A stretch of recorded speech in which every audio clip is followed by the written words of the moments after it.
Welcome to the Wisdom of Women show. We are dedicated to amplifying the voice of women in business. A new model of leadership is emerging, and we are here to amplify the voices of women leading the way. I am your host, Coco Selman, five-time founder, impact investor, and creator of the Force for Good system. Thank you for joining us today as we illuminate the path to unlocking opportunities and prosperity for women-led enterprises by amplifying the voice and wisdom of women. Today, we have a privacy pioneer in our midst. Frances Zelanzny is the co-founder and CEO of Anonybit, a pioneering decentralized biometrics company transforming how we protect identity and privacy in the digital age. With over 25 years of experience scaling enterprise SaaS across cybersecurity, fintech, digital identity, and analytics, she has built a reputation for turning complex technologies into market-defining businesses. She has shaped international policy on biometrics, working with governments, multilateral organizations, and the private sector to ensure responsible and impactful adoption. Recognized on the Women in FinTech Power List 100, SIA Women in Security Forum Power 100, and as one of the 25 most influential women leaders in biometric digital identity, Frances is a fierce advocate for building innovative, privacy-first technologies that also advanced social and economic progress. Welcome, Frances. Thank you so much, Coco. So excited to be here.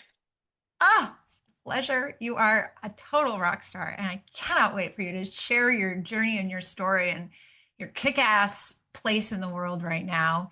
But before we go there, what is a book written by a woman that has significantly influenced your life? So I am a history buff. I love historical fiction, and my answer was Kristen Hanna, two of her books, The Nightingale and The Women. The reason that I gravitate towards those books is that it changes the way people think about the role that women play in significant historical events. We don't often think about women being at the center of all of the sacrifice and the survival methods people had to do to survive those times. We don't hear about these quiet forms of heroism and resilience in the history books. I love those books for calling out the role that women play in those significant times. I hope that the listeners and us play our role in what's happening today and making our own history. Oh, my goodness. Yes. And you certainly are making history. We'll come back to that. But I first want to just acknowledge these two books are so wonderful. These are two of my favorite books of all time. And it's Nightingale. When I first read that, I had the same reaction of like, holy crap. How is it that we have just not been hearing about what women were doing in World War II, right? Like you're living in this case, Nazi occupied France, and like there's nothing to hear about it, right? Crazy. Tons and tons of small stories. Yeah, it's true. And so I hope everybody goes and listens to them. And now you are playing a big part in the background. People probably don't know this. You have a big role in what's happening in cyber. Privacy is your area, and you are moving mountains and doing things really, I would say you're really at the cutting edge and you're doing things that are daring and courageous. So before we get to that whole story, I'd like to understand a couple of the moments of your life that have led you here, that have led you to being this courageous, in the room with only yourself being the woman, the person who overcomes, the person who keeps getting up and trying and doing it again. What are three moments that articulate who you are and help us understand the place from which you walk today? Well, that's a great question, and very few people actually ask that. I think first, and when I had the opportunity to say this in one other public forum, but really, I'm a daughter of a Holocaust survivor. And that frames a lot of my thinking, my being, the way I look at the world and try to understand the world around me. When you look at the world through that lens, it creates opportunity and perspective of what's important and what people ultimately care about. I'd like to start with that and acknowledge my late father. Another defining moment for me, I had two defining moments. One was right before 9/11, when I first got involved in the biometric and identity space. Nobody really knew what this stuff was. One of our competitors had deployed facial recognition in a public place, and there was no announcement or anything about what was actually happening. To make a very long story short, which I'm sure we'll get into later, um, the privacy organizations got wind of this, and I ended up with a death threat. This was in early 2001, and that also shaped me significantly because the point of the technology deployment was to find bad guys to protect us, and yet there was this tsunami of antagonism against what we were doing because of the privacy aspect. It really affected me because I realized that even though something could be used for such good, it could have significant implications on the other side, and we should not shirk from that responsibility. Even though it was more than 20 years ago, it definitely led into my work today, but that was a defining moment.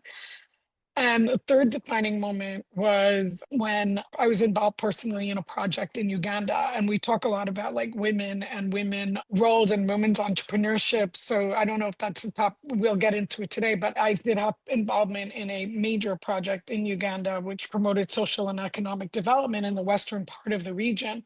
And the first time I went there, the project was really in the villages, and we were driving in the car, and actually there were two defining moments on that trip. We were driving in the car and I saw a school, and girls were skipping and jumping, and they were just being like, it was it was school. And I just looked around me, and everybody really wants the same thing out of life. People want peace, people want prosperity, people want people to get along. People want something good for their kids. I saw these kids, and then I looked down and saw they were not wearing any shoes. It really struck me all at once, the opportunity that exists, the desire of humanity to make the world ultimately better. Ultimately, most people, that's what they want. And then the disparity and what we take for granted. So and then on the same trip, this was in 2012, we stopped to pay for gas. The driver paid for the gas by transferring money on their phone. All I could think of is, I'm in the middle of nowhere, Uganda, and these people are Huh? doing mobile money.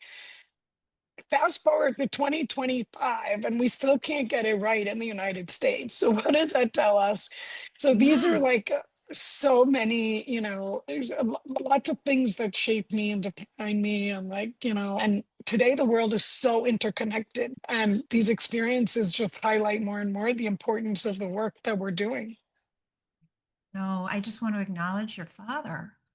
That's a big thing to survive. That must have been very present in your household. Yes? Yes, very much. And that's a story for another time. The survival was not a typical survivor story. So it definitely was very powerful in terms of quick thinking, decision making, the will to survive, the will to keep family together. It definitely shaped me. Totally.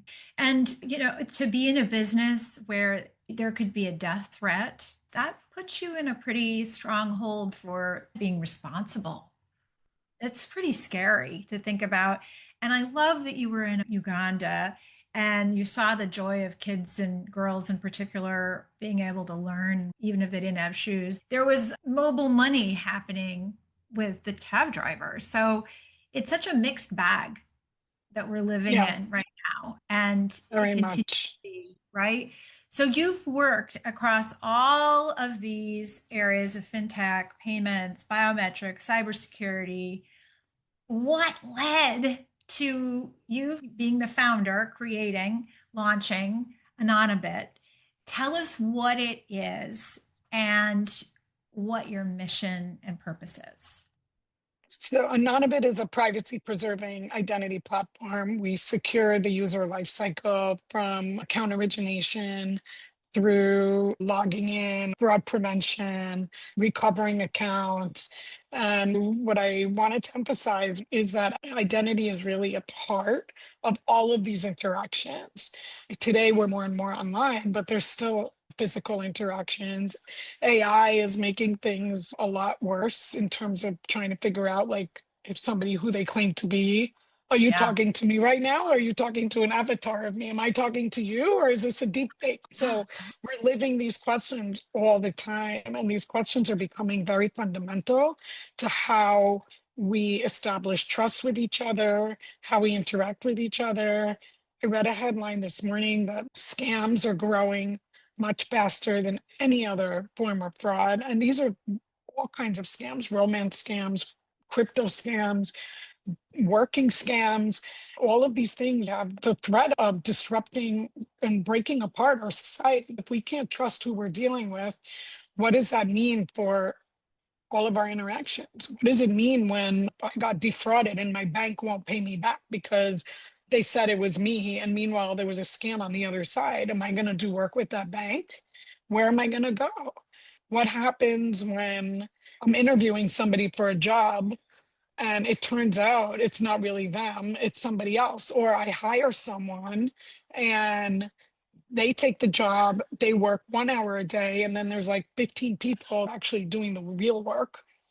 What These are fundamental questions, right? What happens when AI agents are coming into play? What happens when I authorize an agent or a robot to do something on my behalf, but then an attacker, a criminal, or a malware takes over this agent, and this agent starts going rogue? Who's responsible? These are fundamental questions to our society. And the only way they get answered is if we do identity right. And the only way to do identity right is to do it in a privacy preserving manner. Otherwise, we can't trust that identity. Complicated. We used to think of cybersecurity as an endpoint thing, like, was there malware on my computer at home? We'll just run an antivirus and everything will be okay. But that's Right. not where the threat is anymore. And you use the term privacy preserving, Mhm. right? I mean, I don't even think I know what that means. I mean, all the different ways that my privacy could be encroached upon, right? And that's a growing threat all the time, every day, right? So when you build this, what makes Anonybit unique to the others options out there? So when I talk about privacy, I talk about the way data is stored, the way data is managed. Yeah. Today, we understand data management to be sitting in some kind of a database Right. using some kind of encryption technology that masks the data, and only certain authorized people will have the key to unmask the data. But we know this is not working. Breaking Security into break Breaking into that data hub setting up somewhere in the cloud. Our social security information has been leaked. There are government databases around the world, like the government of Argentina, for example. Their whole national registry was compromised and is available on the dark web. God. Our driver's license systems in the US have been compromised. We must operate under the assumption today that all of our personal data is available on the dark web. And if you operate under that assumption, then the question becomes, what should you rely on in order to recognize or identify something? Because it's certainly not what your mother ate for breakfast and what favorite toy your dog has and what street you grew up on. Those are meaningless in terms of identifying who we are. Yeah. So we need to operate under this assumption that all of this data is available, Yeah. and instead go back to something very basic but Mhm. very sensitive, and that is your biometric. Your biometric is your is a mathematical representation of a physical or behavioral attribute of you. That means your face, your finger, your iris, your voice, your palm print. These are things that nobody can steal from you, and an attacker can't steal that and then say, like the way they can say what your dog had for breakfast, right? Right. But that also means that if we're going to use that technology, we must secure it because we don't want that technology. You can't replace your face. You can't replace your iris. So we need to make sure that data is protected. There are laws that talk to this, guiding the principles of data protection today. This is what Anonybit is solving for. Our platform is protecting this kind of data for people like you and me to safely use this data to identify ourselves to the systems and people we're trying to interact with.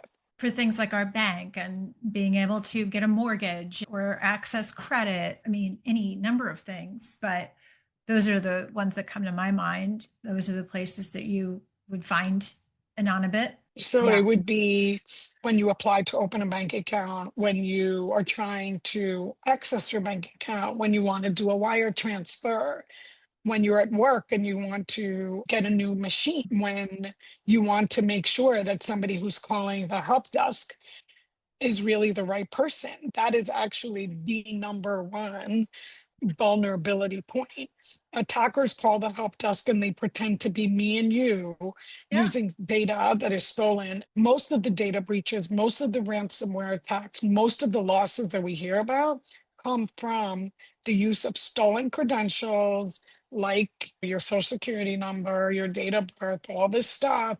And chances are it happens at the help desk because that's where the attackers go. They don't Yeah. need to steal your phone. They just call the help desk. Unbelievable. So, how is your now, without, I'm not super technical, but explain to us how you're able to keep the biometric data safe when my social security number is already out on the internet. So today, to safeguard information, it sits in a database, which we know is not secure, or you can put it on some kind of a device. You can walk around with a token or a phone, but ultimately, that might be secure for you, but if that device or token is not available, compromised, or shared, then you don't know who's behind that device. So this has been the traditional conundrum and why we are in the situation that we are in today. What Anonybit does is take the data and we split it up. Imagine we take a glass and break it into pieces. These pieces represent derivatives of the personal data that you're trying to protect, but it's not that data. We destroy it, and all you're left with are these shards. So you can't put the shards back together again. If you break a glass and try to put it back together again, you can't. It's the same thing with the way we do the, yeah. So once we break it, it's broken and you can't put it back together again and you can't compromise it. So even if you find one of these pieces, you don't know where the rest of the pieces are. Even if you did, you couldn't do anything with it because it doesn't work if you try to put it together again. So that's the most simple way that I can explain what Yeah. we do. We have a patent on it and it's much more complicated. To the layperson, we explain it by breaking a piece of glass or taking a piece of paper and ripping it into shreds. If you find one piece, chances are, you don't know where these other pieces are and you can't, again, like put the paper back together again. You'd end up with pieces of tape and gaps in between. It will never be exactly the same. Right. One of the things we talked about last time you and I met was how there really aren't others out there yet using this technology to its fullest extent. And you really are that leading edge of digital identity. Share a little bit about the ecosystem you're in and the unique challenges you are facing, given that biometrics are not vastly already used? We're in a very fast changing landscape. If we had this conversation 1 or 2 years ago, the answer would be very different than it is today. Today, we take it for granted that we go to the airport and show our face to pass through security at TSA.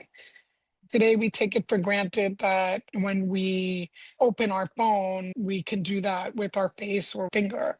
We go through concert lines and all these things. So we're actually using biometrics. We don't even realize it. You go to Whole Foods and you see palm readers, pay with your palm. That's a biometric. So we're actually using them. We don't think about it that way, which is great. That's exactly what you want it to be, right? You want it to be automatic, intuitive, simple, easy, and not require a lot of thought. So I think the landscape today is very different than it was. The challenge, though, remains the same. Most of the deployments of biometrics are either with government, like airport systems, or in contained time and attendance or payroll systems. What we're talking about now is really pushing it and using biometrics to get rid of passwords to solve the identity problems that we're seeing. And we're absolutely getting there. The trends are very clear. With those trends come the privacy challenge. Even though this is not a technical podcast, there are numerous legislation, regulation, and guidelines. The National Institute of Standards and Technology put out some guidelines just a few weeks ago for this area. Privacy was mentioned 74 times in an 80-page document. That just tells you that you really can't separate privacy anymore from digital identity and what we're doing. So we are moving very quickly to center stage. When it started, we were like trying to educate and telling people this is really important, but privacy is it now. You cannot safely deploy biometrics and solve the fraud and identity problem without dealing with privacy. Even though there's not a lot of competitors in this space, the ones that are in the space, I think we banded together.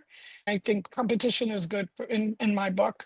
I think we've really showed that there are absolutely ways that you can quote unquote have your cake and eat it too. It doesn't need to be a trade-off between convenience, user experience, privacy, and security. It's all available there. And as a practitioner, as a provider, it's actually really frustrating when you see what's happening with the scams like we were talking about before, and that adoption is not happening faster. But Right. but I've seen a sea change in the last 6 to 9 months. The acceleration, both in terms of people calling us to partner with us to integrate our technology into their solutions, is dramatically different today than it was a year or two ago. There's absolutely a sea change, and it will be good for all of us. Totally. How are you managing all of those challenges? There's regulatory to keep track of, the need for your technology to continue to grow and innovate, the need to partner, and each partner has their own set of needs. How are you managing? So I think this question speaks to what makes Anonybit different. There are definitely other folks that have tackled the biometric privacy problem. We're not the only ones. But I think our philosophy in terms of being a platform, in being able to not be a one-trick pony, to really be open to supporting many different use cases and Uh-huh. allowing people to use our platform. From the beginning, my vision was to enable anybody who needed to deploy biometrics to use our platform so that it would be privacy by design, and to create this groundswell of a paradigm shift for how we deploy these technologies. And I want Anonybit to be the go-to for that, as opposed to just using the technology for one particular use case. Use case. You know, Yes. like You were told me that we had talked a little bit about that before and how that puts you in a good position to be the brand that lasts, right? That's sort exactly. of where everyone else can kind of fold in. So how are you funding this endeavor? So we are VC backed and we are in the middle of a raise now. We have very interesting investors and a lot of groundswell now in the last 6 to 9 months. We're seeing interest coming from all different areas, some expected and some unexpected. It's really exciting to see the idea turn from a concept to a technology to a product to customer deployment at scale. We have millions of identities that we're protecting. It's humbling, but it's also super validating and super exciting. Oh my goodness. It's a really big deal, Frances. There's so many founders doing interesting things, but I feel like you have a really unique product and you're in a total bro planet world. And how has that Total. impacted your journey, like being the woman in the room? So we started this whole thing about my father. I was in a male-dominated family. I was the first girl in a string of boys. My father only had brothers. I think his father only had brothers. It was sink or swim. I didn't really know any better. So I just did what I had to do. I didn't really have an option. I try to be authentic. I try to be real. I try to, work hard and focus on things that matter and resonate. That's really been my playbook Yeah, because and it you is. you do. You're kicking serious butt. I remember the first time we really sat down and chat about your business, one of the things that I really thought about a lot was the incredible weight and responsibility. If this goes wrong, this is going to be a big mess to deal with. I used to have those worries in healthcare because, something could go wrong and somebody could perish. But this could really bust more than just one person's life up, right? I think it takes total ovaries to do this with such confidence and zeal, just knowing that you have the answer and having faith in your creation, your intellectual property, and your ability to solve whatever problems come down the road. Can you talk about this? It's really not the same as most companies. You've taken on a really big mountain and a fair amount of risk. There are many businesses and many things that have to do with life, death, and impact. I think healthcare is in a category of its own. Thank you for acknowledging that because people lose sight of the responsibility they have putting together products and solutions. And I'll talk about it and how I look at it, but I'm just going to use the opportunity to say that one of my goals with this is to really make people understand that when they build products, there's fintech products today, health tech products today, so many products today that an identity is at the center of it all. It's not just Anonybit's responsibility, it's all of our responsibility to understand that when you send someone code to log in, chances are a fraudster is going to have that code. That is not security. We all have this responsibility. And we all need to do better because it could be your mother, father, kid, grandfather, teacher, and it's all of us today. So I feel like we're doing our part. We're very careful on how we design and how we deploy and how we talk about the use cases. We are in a very technical space, so I don't want to go too deep in the weeds, but there are other solutions in the market where they claim to do what we do, and then when it doesn't work, they go back to one of those codes. People are just looking for easy fixes, and this is a complicated thing. We spend a lot of time, and this is why it took us time to build the product in a way that can scale responsibly, that can work across geographies, because there are laws that state that if you're dealing with this information, the information cannot leave that country. That means that how you develop and deploy a system needs to accommodate for that. We are living in a cross-border world today. So we have technologies that are able, our system, Anonybit system, is able to deal with these cross-border or geographic limitations. We have technologies that are available. We've architected the system to work with different kinds of personal data. because not everything is the same. We make it so that we only work with biometric technologies that deliver the very highest levels of performance. I'm talking about dealing with aging, gender, all kinds of demographics and skin tones. This is part of responsible deployment. We also ensure that if somebody doesn't want to be in the system anymore, that they can be deleted from the system. These are, ensure that if you are interacting with the system, you provide consent. These are all really important fundamentals that we've put in to the design of how we deploy.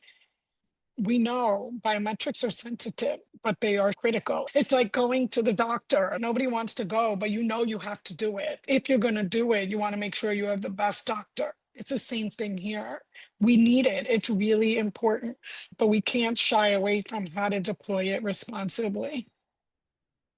I feel grateful that you are leading the charge on this and on such an impactful technology that any of us that give any thought to what's going to happen with our security over the coming couple of years, it's just gotten so complicated and it's way beyond most of our capacity to understand what those risks really are. I'm just really grateful that you're focused on them, honestly. And I think, the thing is that nobody's immune.